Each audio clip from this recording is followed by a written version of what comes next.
Hey everybody, welcome back. It's Camille again. And I'm going to lead you through this third in a video series about how to use the Slack app for the HeartTouch project team. So today we're going to talk about customizing your Slack app and where to find help on Slack. So let's get started. So what we're going to cover in this video is editing your profile, account settings, setting your preferences, what are notifications and how to set them, and where to find more help on Slack, actually. So editing your profile. So Slack is a really simple application. And so I just want to remind everybody again, we have basically three panels here. This first panel all the way over to the left is where you're going to find the Slack team, and we're called the HeartTouch Project. You can see it up here. You're going to see right below that my name, which has a light by it, which means I'm active. And then you're going to see a little conversation about all threads, any starred channels. Here are the channels, and then here are the direct messages who I can send people to. Okay? The middle panel here is where the actual conversation happens. And then finally, over in this area here, you're going to see the panel details where it says, where it hides details or shows the details. If I close out of this, again, you'll just see the entire thread panel. And then if I hit show details, it'll talk about any pinned items, what this channel is all about, who's the members, any shared files, and notification preferences. So let me show you how to, that's just kind of a review. So let me show you about your profile. So the minute I click on my name, you're going to see my name, the picture that I uploaded, what my username is. So I just put Camille and my username is Camille. And then here's how you click on, when you click on profile and account, right over here to the right will come up with the settings. So if I wanted to edit my profile, I hit edit profile. And what will come up is I can change my first name, my last name. I can put in here what I do. You can put your phone number, and the phone number is for anybody that wants to connect with your team members through Slack, because you can actually call through the application directly. Okay, then you want to put the time zone, make sure it's set at Pacific time, and then if you want to Skype anybody, you can connect your Skype to actually Slack. And then over here, right at the bottom, you want to save the changes. Okay, so that's the profile. Now let's look at account settings. So account settings are in the same profile page here with this little cog, this little gear. And all I have to do is click on it, and my account settings will come up. And this is kind of your main dashboard or panel to even get to your notifications. So here's the profile again. That should look familiar with the settings. There you go. So we're going to look at actual settings. So I can actually change my username here. So I can up to 21 characters. Just note that you cannot change your username more than twice per hour, which I find kind of fascinating. Who would change it that much? But, you know, you never know. Remember, this is for tech coders, so they're a fun lot. And then you can also change your password here. So let's close those.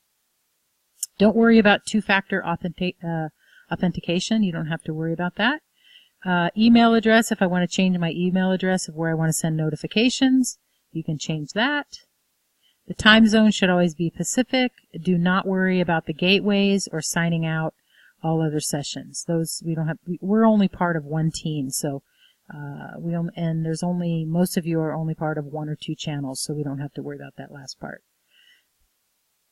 So that is settings. Let's look at the next one here. So preferences. This is really interesting. So preferences, if I hit on this cog again on the account settings, you're going to see, oh, let me go back. Sorry, that was wrong. Let me click out of here. Oop, click out. Go back to here. There we go. There we go. Preferences is under my name here, and then you'll see Preferences. So Preferences is not under the cog, but under your account name. So if I go to Preferences, you're going to see again these different things we're going to scroll through here in a minute. But let's start with notifications.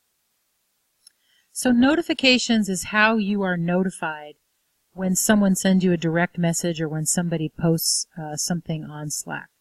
Since we are using this application for updates or communicating with one another, you should click all activity. I wouldn't necessarily click on only direct messages, even though they say it's recommended.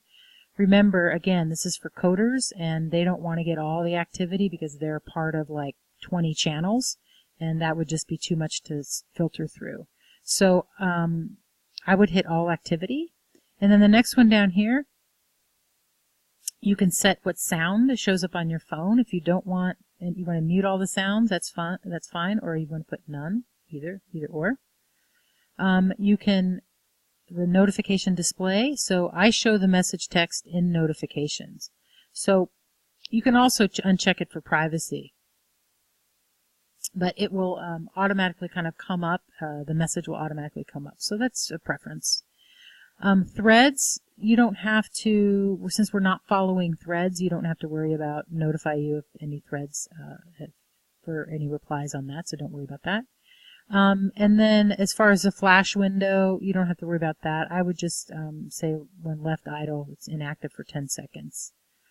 And then any highlighted words, again, you don't have to worry about that because we're only part of, most of you are only part of 1 or 2 channels. So that's notifications. The Windows app is for if you're on your desktop, or which is desktop. You can launch it on login.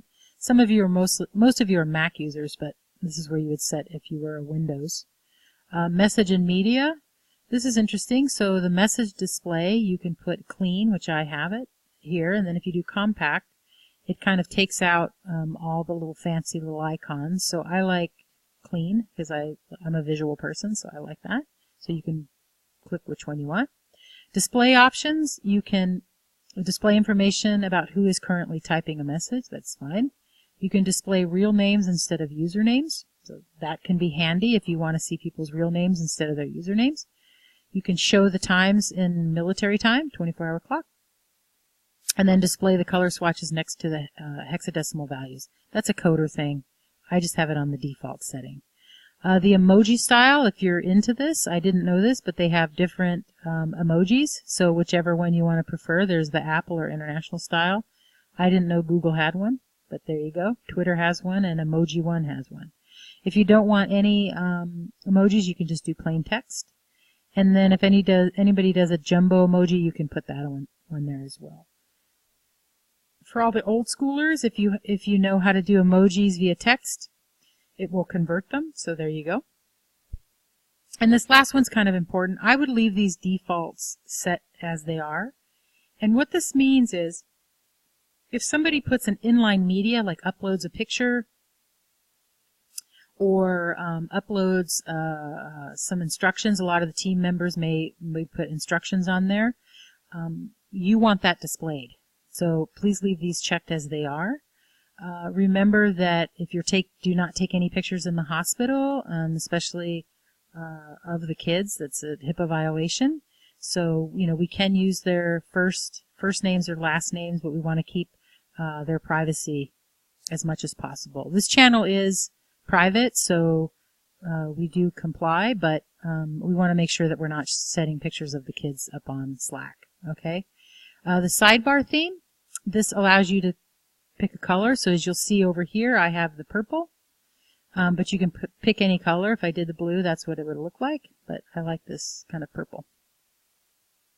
You can also customize it if you are into that. That's perfectly fine. You don't have to really worry about the search. What this does is you can search or don't search these particular channels. Again, because you're only part of 1 or 2 channels, you don't have to worry about that. Mark as read, I would leave the default. Start where you left off.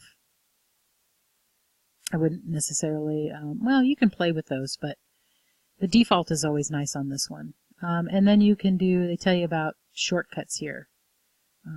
the marked channel is red, you can hit the escape key, shift escape, that's if you're a keyboard user.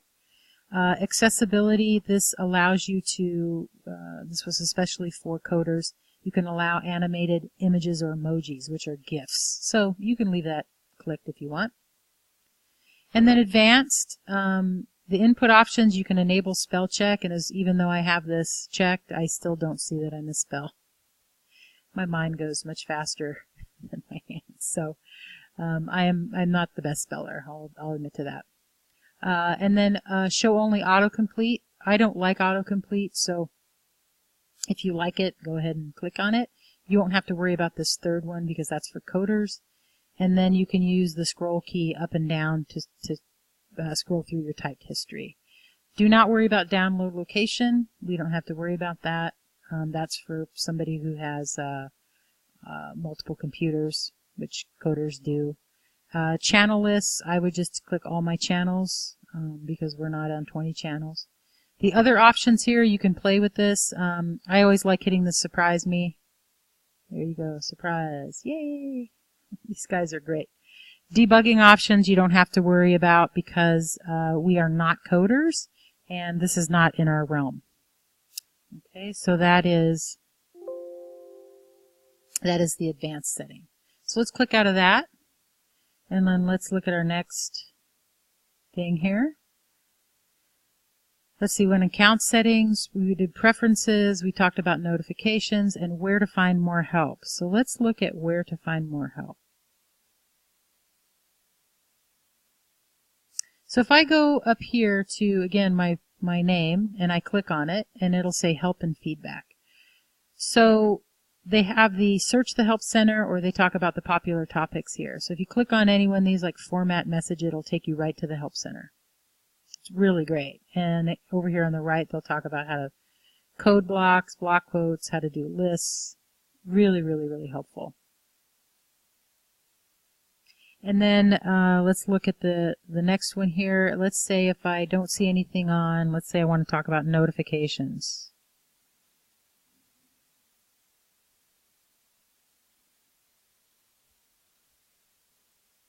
So it will automatically how to set up Slack notifications, and will take you to the help. So this is a great resource. So if you ever get lost, please feel free to use the Slack Help Center. So that's it. I hope you enjoyed it. If you have any more questions, please feel free to email me at camille@hardtouch.org, and I will see you next time.